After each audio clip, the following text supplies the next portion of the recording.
Leave. Leave here now.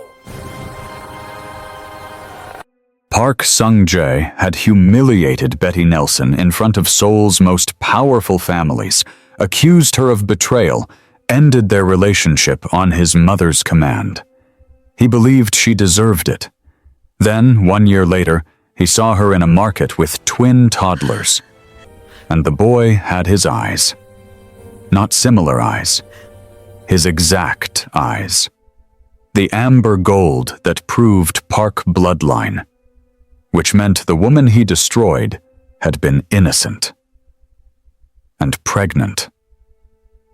Before the story continues, if you believe innocent people deserve justice, don't just watch and leave. Subscribe now so these stories keep getting told. And tell me where you're watching from in the comments. I love seeing how far these stories travel. The black sedan idled at the corner of Itaewon's main market street. Sung-jae didn't do grocery runs. Men in his position, men whose phone calls made problems disappear in Seoul, didn't wait around while their drivers used gas station bathrooms. But here he was anyway, leaning against his car on a chilly November afternoon, fishing for his lighter. That's when he saw her. Betty Nelson. Standing by a vegetable stall like the past year hadn't happened, her dark hair in a simple ponytail, wearing jeans and a cream sweater that had seen better days. She was examining radishes with the careful attention that told him everything about how her life had changed. She was counting pennies now. The cigarette stopped halfway to his lips. It had been a year and change since he'd seen her face, since that night at the Shilla Hotel, when he'd destroyed her in front of everyone who mattered. She looked different now. Thinner. Exhausted in that deep-in-your-bones way that doesn't wash off with sleep. Some ugly part of him, the part his mother had spent years perfecting, whispered that she deserved it. But then Betty reached for her wallet, and everything changed. Two toddlers appeared from behind the stall, stumbling on unsteady legs, grabbing onto her like she was their whole world. Twins, a boy and a girl, maybe 18 months old. The little girl wore a pink coat with rabbit ears. The boy's jacket was too big, bought with room to grow because that's what you did when money was tight. Sung-jae's cigarette hit the pavement. The little boy looked up at Betty, and even from 20 feet away, Sung-jae saw them. His eyes. Not just any brown eyes. His eyes. That distinctive amber gold that ran through the Park family like a genetic signature. The color his grandfather used to call tiger eyes. The feature that supposedly proved you were really a Park. He was staring at those eyes right now, in a child who wasn't supposed to exist. His heart started pounding. The little girl turned, reaching for her brother's hand, and there it was, that sharp chin. His mother's chin. Unmistakable. The same feature that made Madame Park look elegant and dangerous all at once. Everything else fell away. The vendor shouting prices, the motorcycles growling past, the music blasting from nearby shops. It all faded to nothing. There was only Betty, carefully counting out bills for her radishes, and two babies who looked like his family. The timeline hit him like a punch to the gut. 18, maybe 19 months old, which meant they would have been conceived right when Betty was still with him. Before the gala, before those photographs, before he'd stood in that ballroom and called her a corporate spy in front of 300 people, before he'd watched security drag her out while she cried and begged him to listen. His mother's voice played in his head, calm and absolute. The evidence is solid, Sung-jae. She sold your business plans to the Jung Syndicate. The photographer caught everything. Betty meeting their man, handing over documents. She betrayed you for money. You need to end this before she destroys us. And he'd believed her. Of course he had. Madam Park had never steered him wrong, not once in 34 years. She'd built their empire from nothing after his father died, taught him everything about power and survival. When she showed him proof, when she spoke with that absolute certainty, questioning her felt like betrayal itself. But if these kids were his, and every feature on their little faces was screaming Park bloodline, then that evidence was garbage, which meant his mother had lied to him. Betty stood up, settling the little girl on her hip while the boy grabbed her free hand. She checked both ways before crossing the street, moving like someone who'd learned the hard way to expect trouble. She never looked back, never saw Sung-jae standing there frozen. And Sung-jae, who commanded hundreds of men, who made decisions that shifted Seoul's underground economy, who'd never hesitated when something needed doing, couldn't move, couldn't breathe, could only stand there watching what might be his children disappear into the Itaewon afternoon, while everything he thought he knew shattered into pieces around him. But Sung-jae couldn't sleep that night. He kept seeing those amber eyes, that sharp little chin. So he did what he always did when his mind wouldn't settle. He poured himself 3 fingers of whiskey and let the memories come. The Shilla Hotel ballroom. 14 months ago. Betty had worn silver that night, a gown that caught the light every time she moved. She'd been nervous about the gala, her first time meeting Seoul's real power players, the families who controlled everything that mattered. She'd grabbed his hand in the car and whispered, "What if they don't like me?" And he'd kissed her knuckles and told her not to worry. He'd told her she was perfect. God, he'd been such a fool. His mother had found him an hour into the event, her face calm, but her eyes sharp. "We need to talk. Private room." "Now!" Madam Park didn't make requests. She gave orders, even to her son, especially to her son. The photos were spread across the table when he walked in. Betty, sitting at a cafe with a man Sung-jae recognized immediately, Kim Jae-won, the Jung Syndicate's chief strategist, their biggest rival, the enemy. There were at least a dozen shots. Betty leaning in close, Betty siding an envelope across the table, Betty and Kim laughing like old friends. "These were taken over the past 3 weeks," his mother said, her voice steady as a surgeon's hand. "The photographer is reliable. I've used him before." Sung-jae's throat had gone tight. There has to be an explanation. "There is. She's been selling your business plans to the Youngs. The merger details, the new territory agreements, everything you've been working on. The envelope contained copies of your files. We verified it." Betty wouldn't. Betty is a foreign woman with no family, no connections, and expensive taste. Madam Park's tone didn't rise, didn't sharpen. That's what made it so devastating. "The Youngs offered her money. She took it. This is what happens when you trust outsiders." He'd stared at those photos until they blurred. Betty's smile. That man's hand too close to hers. The envelope that supposedly held his secrets.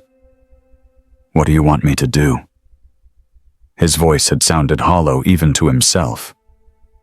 "End it. Publicly. Tonight. Show Seoul that the Parks don't tolerate betrayal, not even from someone you love." She'd paused, letting that last word sink in like a blade. "If you handle this quietly, people will think you're weak. They'll think she played you. But if you denounce her here, in front of everyone, you prove that loyalty to family comes first. You prove you're worthy of leading this organization." So he had. He'd walked back into that ballroom with the photos in his jacket pocket and his heart turning to ice in his chest. The band was playing something soft and forgettable. Betty had been standing near the champagne table, talking to someone's wife, looking so damn beautiful it hurt. He'd called for silence, tapped his glass until 300 people stopped talking and turned to look at him. "I have an announcement," he'd said, and Betty's face had lit up because she thought, God, she'd actually thought he was going to propose. He'd seen it in her eyes, that flash of joy and surprise. Instead, he'd told them all she was a traitor, a corporate spy, that she'd sold Park family secrets to their enemies for cash. He'd kept his voice level, factual, cold as winter. He'd watched her face crumble, watched her try to speak, watched her choke on tears and denials nobody was listening to. "You're lying," she'd sobbed, reaching for him. "Sung-jae, please, I would never." He'd stepped back, away from her touch, away from her tears. "Security will escort you out. If you come near me or my family again, there will be consequences." She'd screamed his name as they dragged her through the ballroom. She'd begged him to listen, to look at her, to believe her. And he'd stood there with his mother's hand on his shoulder, watching the woman he loved get destroyed, telling himself this was justice, telling himself traitors deserved exactly this. Now, sitting in his penthouse with whiskey burning his throat, Sung-jae stared at the ceiling and wondered if he'd just destroyed an innocent woman. If those children in Itaewon were his, if the real betrayal had been his all along. Sung-jae met the private investigator in a coffee shop in Gangnam, the kind of place where nobody looked twice at two men having a quiet conversation in the back corner. Kim Jae-won came recommended by his lawyer. Discreet, thorough, expensive. The kind of man who found things people wanted to stay buried. "I need everything," Sung-jae said, sliding an envelope across the table. Inside was a photo he'd taken on his phone from the market, zoomed in on Betty and the twins. Where she lives, where she works, hospital records from the past 2 years, bank statements if you can get them. "I want to know every detail of her life since October 2024. Chae-won studied the photo without expression. "The children? That's what I'm paying you to find out." The investigator pocketed the envelope. 2 weeks. "You have one," Sung-jae said. The rest of his life continued like nothing had changed. He sat through strategy meetings about territorial disputes in Gangbuk, reviewed profit statements from their legitimate businesses, the restaurants, the real estate holdings, the construction contracts that kept the park organization's money clean. His mother watched him across the dinner table every evening, her sharp eyes missing nothing. And he smiled and nodded and pretended his world hadn't tilted sideways in a market in Itaewon. But at night, alone in his penthouse overlooking the Han River, he couldn't stop seeing those amber gold eyes. Across the city, Betty was trying to get her son to eat his dinner. Min-jun, she'd named him after her grandfather, had decided that rice was the enemy tonight, turning his head away every time she brought the spoon close. His sister Ji-woo was already finished, rice smeared across her cheeks, banging her plastic cup against the high chair tray like a drum. "Come on, baby," Betty coaxed, exhaustion making her voice thin. "Just 3 more bites. Please." It was almost 7. She needed to get them bathed and in bed by 8 if she was going to make her shift at the convenience store by 9. The owner had been understanding about her bringing homework. She could study during the slow hours between midnight and 4, but he'd made it clear that understanding had limits. Show up late too many times and he'd find someone else. Min-jun finally accepted a bite, and Betty felt the small victory like a weight lifting. These tiny wins were all she had now. Getting them fed, getting them to daycare on time, making rent, keeping them safe. Especially that last one. She'd felt it for weeks now, that crawling sensation between her shoulder blades, the feeling of being watched. Twice she'd seen the same black car parked across from the daycare. Once she'd noticed a man in a gray jacket on her subway car 3 days in a row, always in a different seat, but always there. She told herself it was paranoia, the lasting damage from what Sung-jae had done to her. When someone destroyed you in front of the whole world, you learned to expect threats around every corner. But the feeling wouldn't go away. After the twins were asleep, she stood by the window of their tiny apartment, looking down at the street 4 floors below. The black car wasn't there tonight. Maybe she'd imagined it.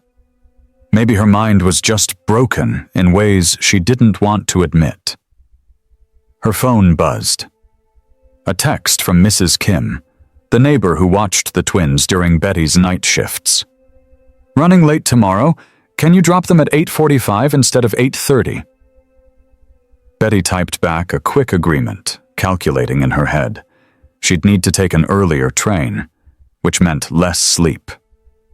Again. She caught her reflection in the dark window. Hollow-eyed. Too thin, wearing the same sweater she'd worn for 3 days because laundry cost money and time she didn't have.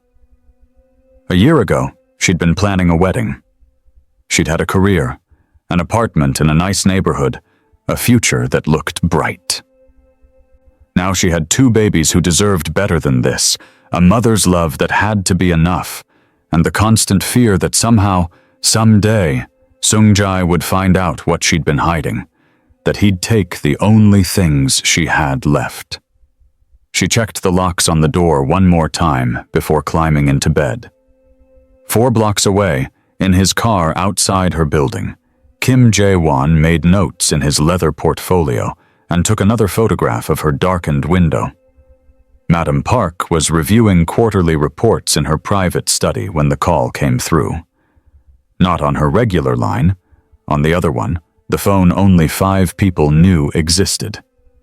She set down her reading glasses and answered on the second ring. "He's asking questions about the American woman," her informant said without preamble. Min Seo had been with the park organization for 15 years. Loyal as a dog and twice as useful. Hired a private investigator 3 days ago, Lee Jae-won from the Gangnam firm. Madam Park's fingers tightened on the phone, but her voice stayed perfectly calm. "What kind of questions?" "Where she's living? Employment records? Hospital visits from 18 months ago."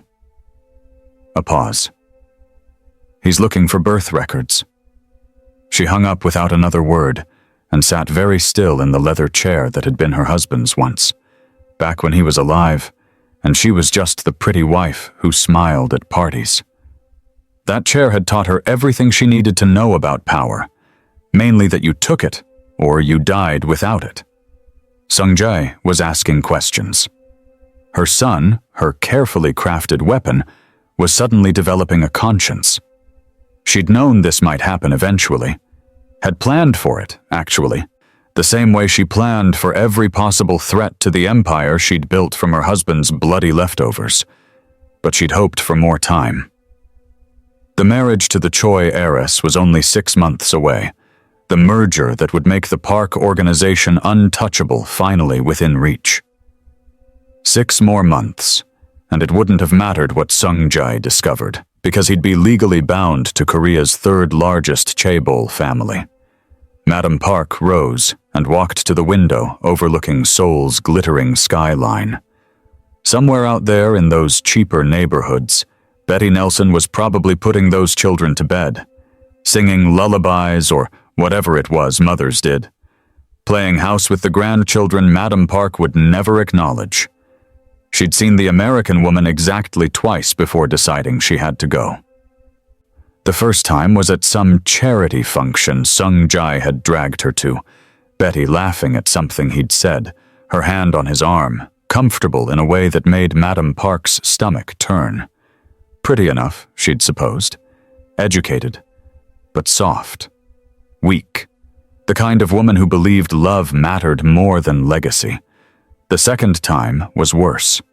She'd come to the house unannounced, and Madame Park had heard them in the garden. Sung-jae was different with Betty. Looser, younger, like he'd forgotten who he was supposed to be. He'd been laughing. Her son, who'd learned before his 10th birthday that laughter was a weakness enemies exploited, was laughing like some ordinary man with ordinary dreams. That's when Madame Park knew Betty Nelson was dangerous. Not because she was a spy or a threat to their business. Those things could be managed. Betty was dangerous because she made Sung-jae forget. Made him think he could have something besides the empire, something as foolish and fragile as happiness. And men who believed in happiness made mistakes, got soft, lost everything. So Madame Park had made the necessary calls, found a photographer who owed her favors and didn't ask questions, created meetings that never happened, documents that told whatever story she needed them to tell. It had cost money, but money was just a tool. The difficult part was watching Sung-jae's face at the gala when he saw the evidence, watching something break in her son that she'd spent 34 years building. But she'd done it anyway. Because that's what mothers did. They made the hard choices their children couldn't make themselves. They sacrificed the good for the necessary. She'd thought it was over. Betty vanished after that night, disappeared into whatever hole rejected mistresses crawled into. Madame Park had checked once, maybe twice, just to be thorough. The woman had left Seoul, the investigators said, gone back to America probably. Problem solved. Except Betty hadn't left. She'd just gone to ground in some cheap neighborhood with Madame Park's grandchildren growing in her belly. And now, a year later, Sung-jae had somehow seen them. Madame Park returned to her desk and pulled out her other phone, the one with no records and no trace. She had people for situations like this. Good people who understood that some problems needed permanent solutions. Her finger hovered over the contact name. Sung-jae was asking questions, but questions could be redirected. And if the source of those questions disappeared, well, her son would grieve, perhaps. But he'd move on. He always did. She'd raised him that way. Madame Park made the call. The DNA results came back on a Tuesday afternoon, delivered to Sung-jae's office in a plain manila envelope like they were quarterly earnings reports, and not the confirmation that would rewrite his entire life. He'd sent his investigator, a former intelligence officer named Kim who knew how to be invisible, to get what they needed. A discarded juice box from the daycare trash. Strands of hair from the boy's coat left on a playground bench. Kim hadn't asked questions, just delivered the samples to a private lab in Gangnam that understood discretion was worth the premium they charged. Sung-jae stared at the envelope for a full minute before opening it. Probability of paternity, 99.9%. The words blurred. He read them again, then a third time, like repetition might change the outcome. But the science didn't care about his denial. Those children, Min-jun and Sora, he'd learned their names from Kim's surveillance reports, were his. Conceived before the gala, before the accusations, before he'd torn Betty's life apart based on lies. His hands were shaking. Park Sung-jae, who'd negotiated deals with men holding guns to his head, was shaking over a piece of paper. Kim's supplementary report was clipped beneath the DNA results. Hospital records obtained through methods Sung-jae didn't want to examine too closely. Betty had given birth at a small community clinic in Dongdaemun exactly 8 months and 1 week after the Shilla Hotel gala. Emergency C-section. Twins, premature by 3 weeks. She'd listed no father on the birth certificates. had checked herself out against medical advice after just 2 days because she couldn't afford the hospital fees. She'd been pregnant. The entire time he was having her followed, having her bank accounts frozen, having his lawyers bury her under legal threats so she couldn't even get a job reference, she'd been carrying his children. The shame hit him so hard he actually bent forward in his chair, pressing his palms against his eyes. What kind of man had he become? What kind of monster destroyed a pregnant woman because his mother told him to? His office phone rang. The private line. Only 3 people had that number. Sung-jae, his mother's voice, crisp and controlled as always. We need to talk about your recent activities. His blood went cold. She knew. Of course she knew. Madam Park had eyes everywhere, including inside his own organization. How long had she known he was investigating Betty? I'm busy, Mother. I'm sure you are. Busy hiring investigators to follow irrelevant women from your past. Did you think I wouldn't notice? He said nothing. On his desk, the DNA results felt like they were burning through the paper. That woman is a distraction, Sung-jae. A mistake you already corrected. The Choi family expects your engagement announcement next month. You will not jeopardize our alliance over some American nobody who tried to destroy us. She didn't what? His mother's voice sharpened. Betray you? Sell our secrets? I showed you the evidence myself, or have you become so sentimental that you're doubting your own eyes? The evidence, the photographs his mother had presented, the timeline she'd constructed. The photographer who'd conveniently disappeared to Singapore 3 days after the gala. Evidence that now felt as substantial as smoke. I need to go, Mother. Sung-jae, listen to me carefully. The temperature in her voice dropped 20 degrees. Whatever foolish nostalgia you're indulging, end it. That woman has no place in your life. She never did. Are we clear? He hung up without answering. Across Seoul, Betty was picking up Min Jun from daycare when she noticed the envelope taped to her apartment door. No postage, no return address. Inside, a single photograph, her children at the playground, circled in red marker. Underneath, 2 words in Korean. Leave Seoul. Her hands started trembling so badly she almost dropped her keys. Sora whimpered in her arms, picking up on her mother's fear. Inside the apartment, someone had been there. Nothing stolen, nothing obviously disturbed, but her clothes were rearranged in the closet. The twins' toys were stacked differently than she'd left them, and on the bathroom mirror, written in what looked like lipstick, "You were warned." Betty grabbed her phone with shaking fingers and called the police. They came, took a report, told her to install better locks, said there wasn't much they could do about threats without proof of who sent them. After they left, Betty sat on the floor of her tiny apartment with both twins in her lap and understood with perfect clarity that someone powerful wanted her gone. She just didn't know it was the grandmother her children would never meet. Betty knew something was wrong the moment her supervisor called her into the office.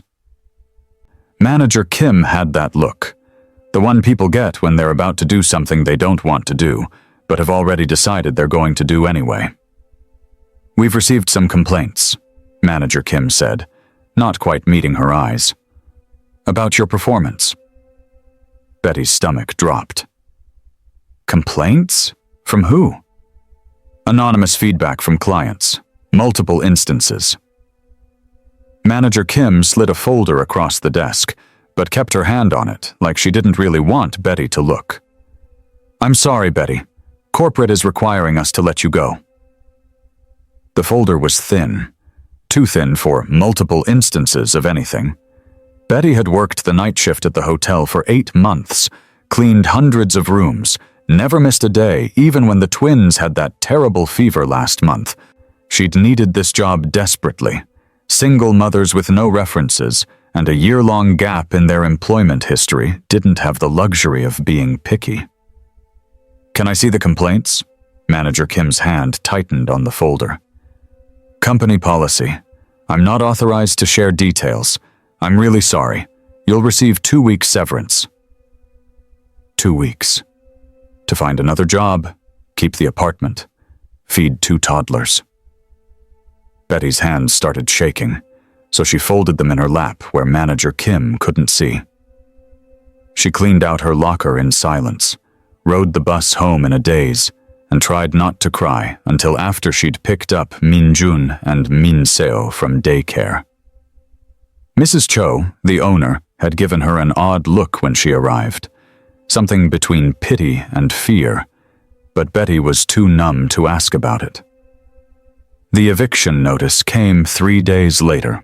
It was taped to her door when she got back from a failed job interview, official and cold on cheap paper. Lease violation due to disturbances and complaints from other tenants. She had 30 days.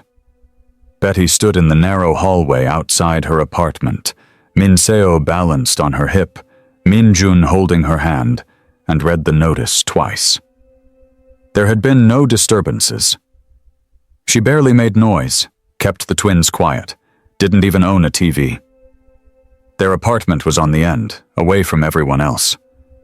Who could have possibly complained? She knocked on her landlord's door. Mr. Huang answered, looking uncomfortable. "Mr. Huang, this notice, I don't understand. What disturbances?"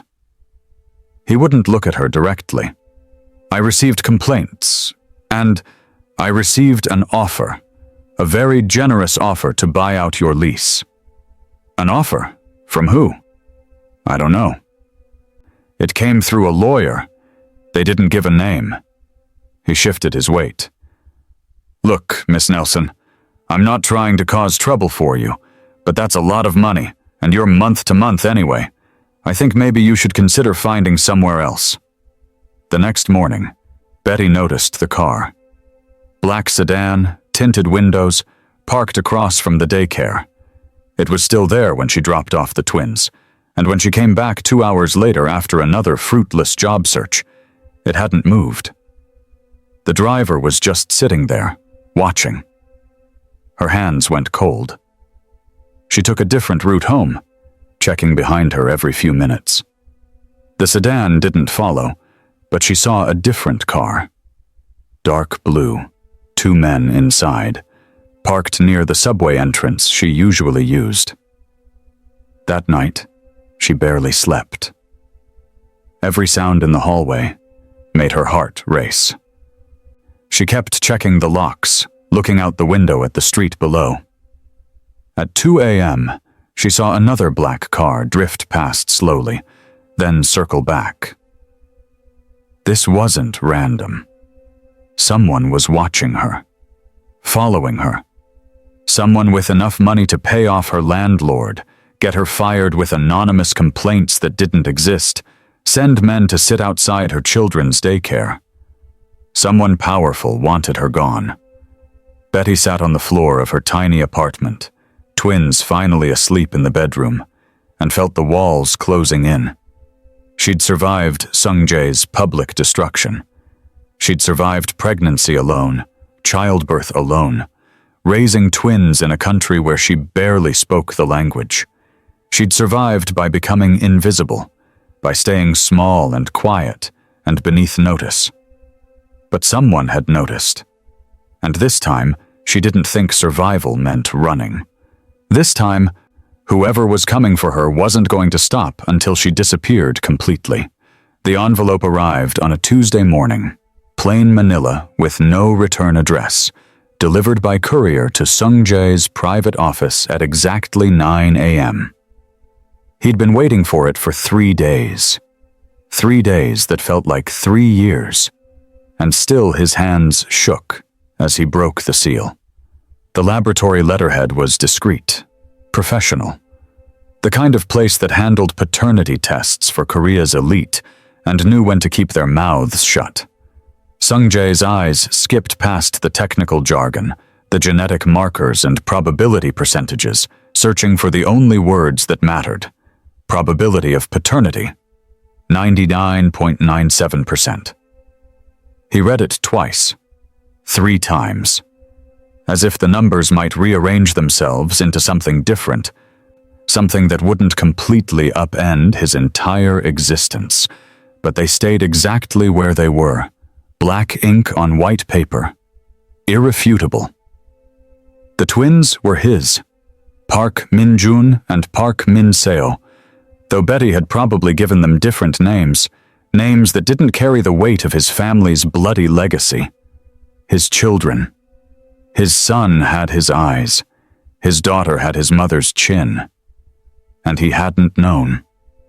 For 19 months, he hadn't known they existed. Because Betty had never told him. Because she'd vanished after that night at the Shilla Hotel, and he'd been too angry, too certain of her guilt, to wonder why. The paper crumpled in his fist. His phone buzzed. A text from Kim, his investigator. Found something. Coming to you now. It's bad. Sung-jae was still holding the DNA results when Kim walked in 15 minutes later, carrying a slim leather folder like it contained a live bomb. The man looked like he hadn't slept, his usually sharp suit rumpled, eyes bloodshot. "You're not going to like this," Kim said, which was how Sung-jae knew it was going to be worse than he'd imagined. The first document was an email. From his mother's private account, the one she thought was secure, the one she used for family business, to a photographer named Lee Jae-sung. The date made Sung-jae's stomach drop. 2 weeks before the gala. 2 weeks before Betty's supposed betrayal. The American girl has become a liability. Sung-jae talks of marriage. "This cannot happen. I need photographs that will end this cleanly. The Jung Syndicate meeting next week. Make sure she appears to be there. I don't care how you do it. Name your price." Sung-jae read it 3 times, the words blurring. His mother's voice in his head, so calm that night. "The evidence is solid. She betrayed you." "There's more," Kim said quietly, pulling out bank statements. Wire transfers from one of Madam Park's Shell accounts to Lee Jae-sung. 50 million won. Then another 20 million a week later, after the gala, marked final payment. The next email was worse. Lee detailing how he'd photoshopped Betty's face onto another woman's body, how he'd staged the photographs to look like she was meeting with Jung Syndicate representatives. How easy it had been.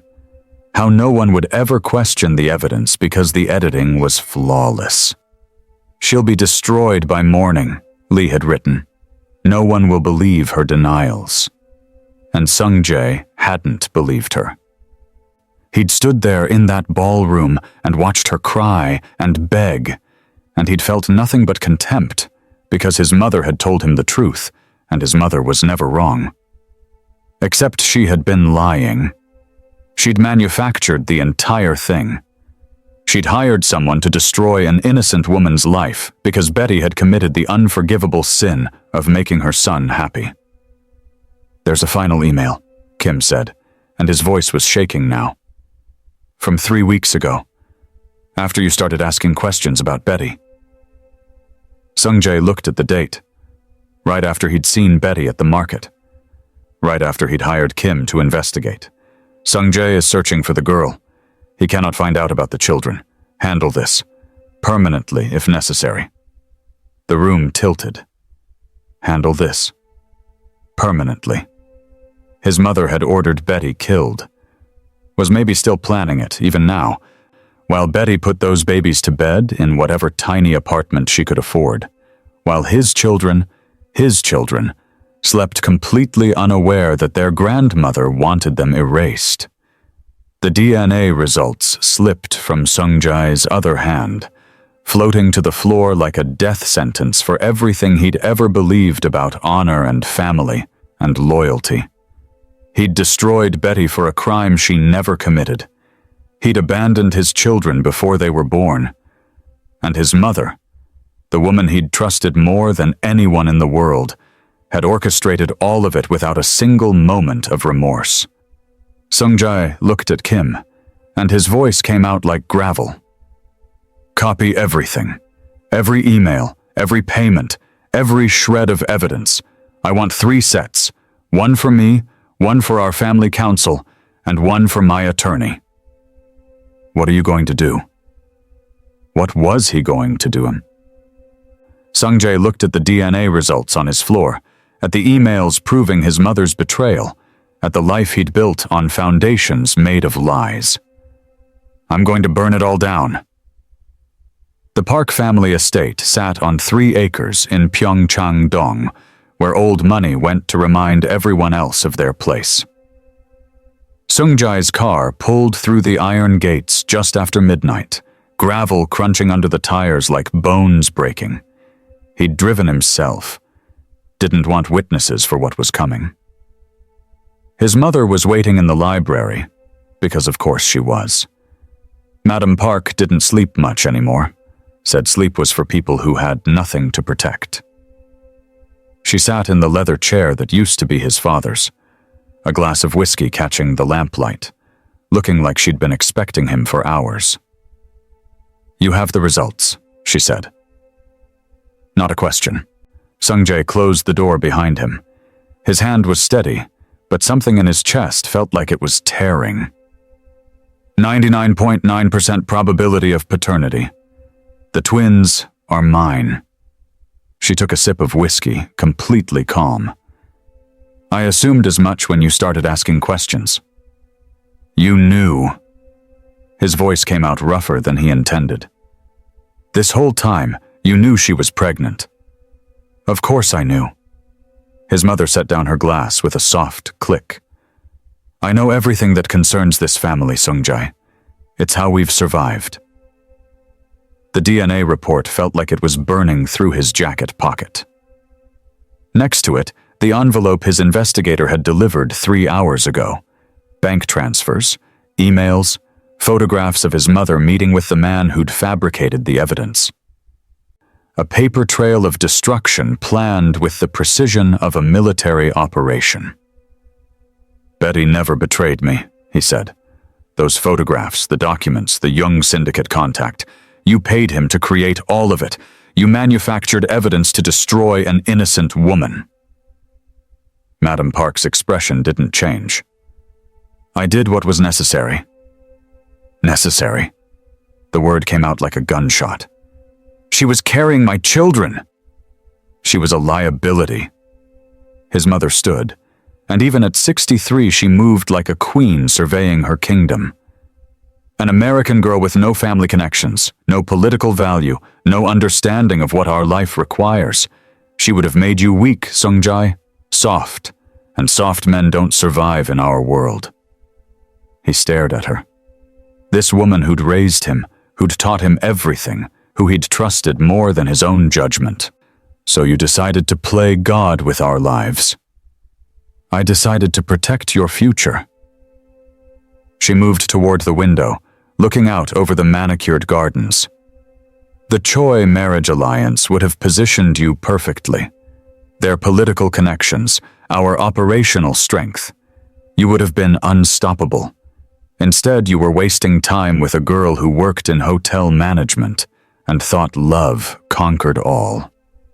She was pregnant with your grandchildren. She was a distraction. His mother turned back to him, and her eyes were hard as diamonds. Children can be had with anyone, Sung-jae. Power? Legacy? Those require strategy. The Choi girl would have given you legitimate children, heirs raised properly in our world. Betty Nelson would have given you weakness. The room felt too small suddenly, the air too thick. You let me destroy her. You watched me call her a traitor in front of 300 people, watched me throw her out of my life, and you said nothing. I said what needed to be said to ensure you made the right choice. The right choice? His laugh sounded broken even to his own ears. I have children I've never met. A woman who must hate me more than anything on this earth. I destroyed the mother of my children based on lies you fed me. And you think that was the right choice? Madam Park's face finally showed something. Frustration. Maybe even anger. I think you're being emotional instead of strategic. Those children are fine. Betty Nelson survived. She's tougher than you gave her credit for. But you would have been ruined by domesticity, by trying to build some fantasy life that doesn't exist for men like us. Men like us. Sung-jae pulled out the investigator's envelope, dropped it on the desk between them. Men who let their mothers orchestrate innocent women's destruction? Who trust lies more than their own hearts? What kind of man does that make me, mother? She glanced at the envelope, but didn't touch it. It makes you my son. It makes you the leader of the park organization. Unless you're planning to throw that away for sentiment. There it was. The choice she'd always known she was forcing. Empire or truth? Power or conscience? The life she'd built for him, or the one he'd unknowingly abandoned? Sung-jae looked at his mother, really looked at her, and saw clearly for the first time in 34 years. She wasn't protecting him. She was protecting her legacy, her vision, her empire. He'd just been the weapon she wielded. I'm going to Betty, he said quietly. I'm telling her everything. And then I'm going to spend the rest of my life trying to earn the right to know my children. His mother's face went cold. If you do this, you're choosing her over your family, over everything I built. No. He turned toward the door. I'm choosing the family you tried to erase, the one that should have been mine all along. Behind him, Madam Park said nothing, but Sung-jae didn't look back. Some bridges needed to burn. The family council met in the old estate's ceremonial room, the same space where park patriarchs had made decisions for 3 generations. Sung-jae stood before 15 men and women who'd built empires on his mother's vision and told them everything. The fabricated photos. The paid photographer. The emails his investigator had uncovered. The twins his mother had tried to erase. Madam Park sat perfectly still in her chair, chin raised, refusing him even the dignity of her shame. She orchestrated Betty's destruction to protect an arranged marriage that would have expanded our territory, Sung-jae said, his voice steady despite the tremor in his hands. She lied to me. She threatened the mother of my children, and I helped her do it because I never questioned whether my own mother could be capable of this. The council voted quietly. By morning, Madam Park's assets were frozen, her authority stripped. She left the estate in silence, and Sung-jae didn't watch her go. Some breaks were too clean to need witnessing. The prosecutors came next. Sung-jae gave them everything. Financial records, names, operational details about the park organization's darker dealings. His lawyer kept saying he was committing professional suicide, that cooperation wouldn't save him from prison time. Sung-jae signed the papers anyway. The empire his mother built had cost him everything that mattered. Watching it crumble felt like the first honest thing he'd done in years. But sitting across from Betty, that was different. That required a kind of courage he hadn't known he needed. She'd agreed to meet him at a cafe in Hongdae, neutral territory, public enough that she'd feel safe. Sung-jae arrived early, ordered tea he didn't drink, and waited. When Betty walked in, she looked exactly like she had at the market. Tired, guarded, wearing that same cream sweater. But her eyes were different now. Harder. The softness he remembered was gone, replaced by something that looked like scar tissue. She sat down across from him without a word. I know the truth, Sung-jae said quietly. About the twins. About what my mother did. About all of it.